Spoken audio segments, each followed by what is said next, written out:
รีบสู้พวกไม้บางพระโอนนี่ជារូបភាពតំបន់ព្រៃភ្នំនៃប្រទេសកម្ពុជា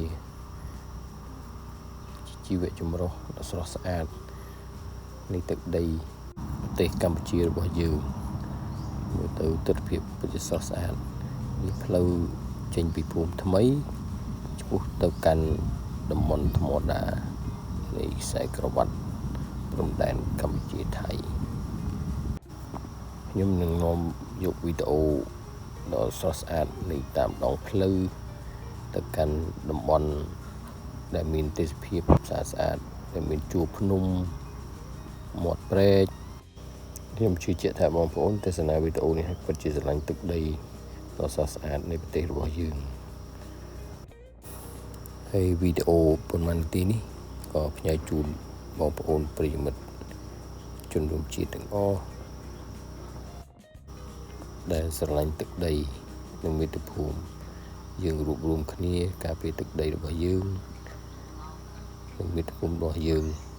ការសាមគ្គីពិតជាធ្វើឲ្យប្រទេសយើងមានការរីកចម្រើនហើយខ្ញុំជឿជាក់ថាផ្លូវមួយខ្សែនេះនឹងនាំសេដ្ឋកិច្ចប្រទេសកម្ពុជានិងប្រជាជនដែលរស់នៅជុំវិញផ្លូវទាំងនេះនឹងមានជីវភាពរីកចម្រើននាំមកនៅ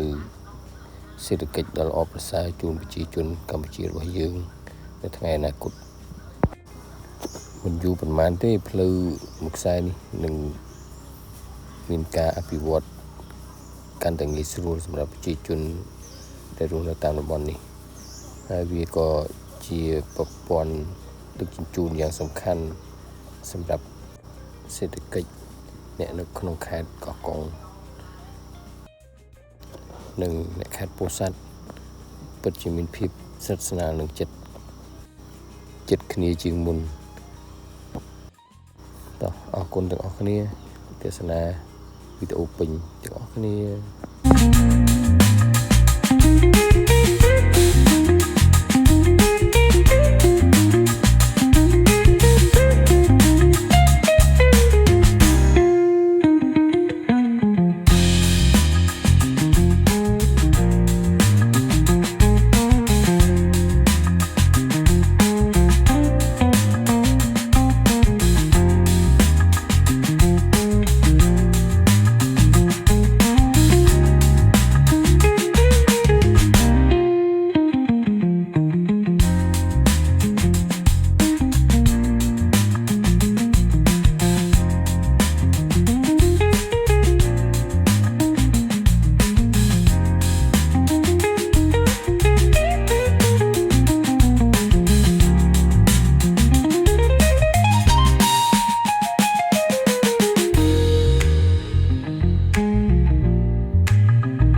អរគុណបាយបាយជំរាបលា